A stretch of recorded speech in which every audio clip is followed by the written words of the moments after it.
Het premièreconcert van het Zuid-Nederlands Fanfare-initiatief is op zondag 9 december 2012 in gemeenschapshuis De Spil aan de Suikerdoossingel 55 tot 57 in Maasbracht.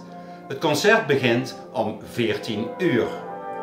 Entreekaartjes à 10 euro via www.znfi.nl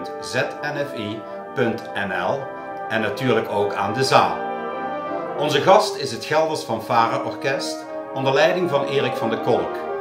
Het Zuid-Nederlands Fanfare-initiatief speelt London Ouverture van Philip Sparks in een arrangement van A. Kramer, Estampie van Bernhard van Beurden, Via Eterna van Alexander Komitas, Zur Eignung van Richard Strauss, Diversions on a Bass Theme van George Lloyd in een arrangement van Erik Jansen. Zo ziet onze droom eruit, adembenemend, in emoties gedompeld.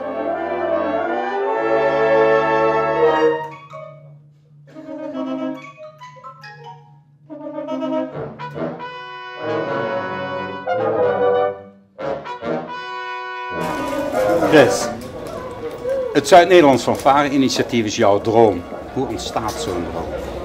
Nou, ik heb al sinds een aantal jaren een aantal orkesten in heel Zuid-Nederland. En het leek me een prachtig moment om eens een keertje alle goede mensen in die orkesten en alle profs die ik ken, alle conservatoriumstudenten die ik ken, bij elkaar te roepen om een fanfare-orkest bij elkaar te zetten.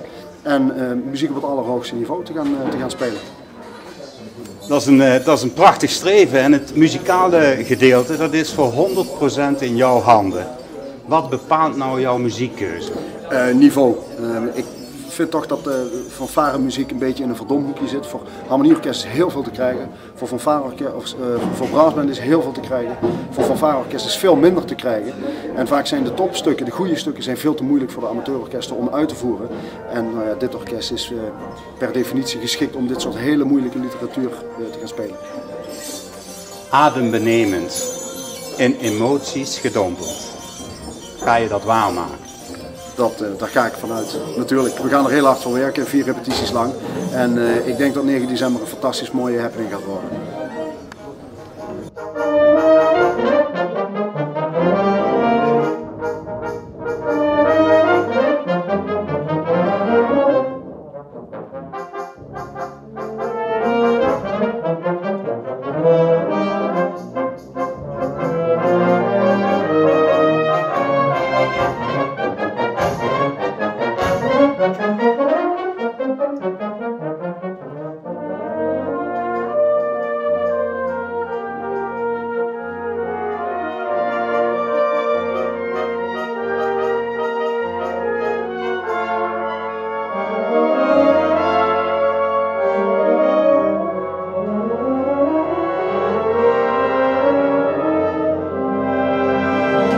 Meer navulling.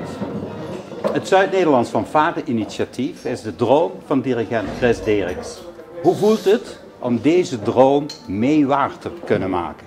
Ja, dat is super. Het is hartstikke leuk om met zulke goede muzikanten zoiets moois neer te zetten. Dus en het niveau, dat spreek je aan, neem ik aan, als ervaren goede muzikanten?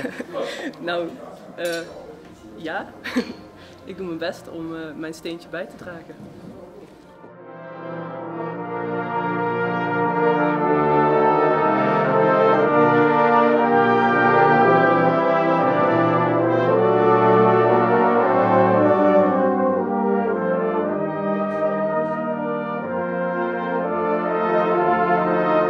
Ralf Schreurs. Ralf, je bent een erg bekend gezicht in de muziekwereld.